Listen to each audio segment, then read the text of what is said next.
Stand up. No, I'm kidding. No, the standing ovation happens at the Oh, end. afterwards. All right. I'll wait. Greg Mathis is a speaker who turns life's unexpected moments into humor and insight, inspiring audiences to see challenges as opportunities for growth. In The Power of Wisdom, he shares why the toughest moments often carry the most valuable lessons and how to turn them into fuel for your own success. Please welcome Greg Mathis. When I was 5 or 6 years old, my best friend was Evel Knievel. It wasn't actually Evel Knievel. That would have been a weird play date.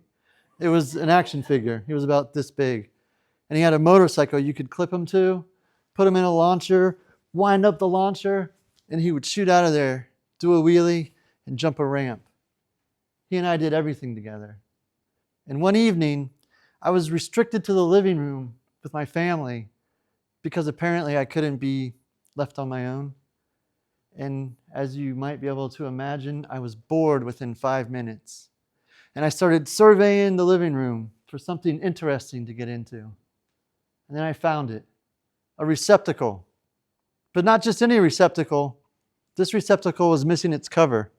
And I could see the little screws and the wires. It looked dangerous. It looked exciting. It was perfect. And I started working my way over to this receptacle. I got halfway there and my dad yelled, "Gregory! Don't do it. You won't like it." And at that age, when somebody told me you won't like it, my mind translated it to absolutely do it right now.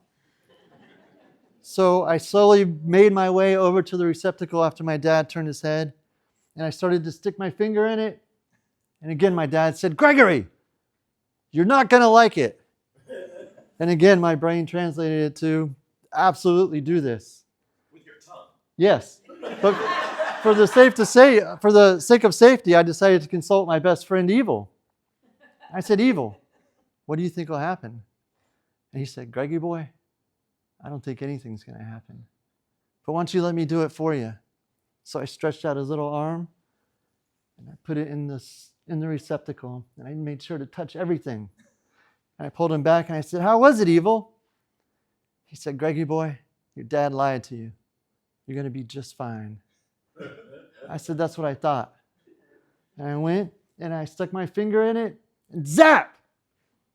I was shocked. Literally and figuratively. My best friend had just betrayed me. My family was laughing at me. I learned that evening why it's called shocked. Because there's absolutely no other word to call it. It's shocking. That's how I've lived my life up until this point. One finger in the socket at a time. I've ignored warnings. I've done the thing that everybody told me not to do, to later realize why they told me not to do it. I've made mistakes, and what I've learned is, I've learned every time. That's it, I'm done. Thank you, Brian.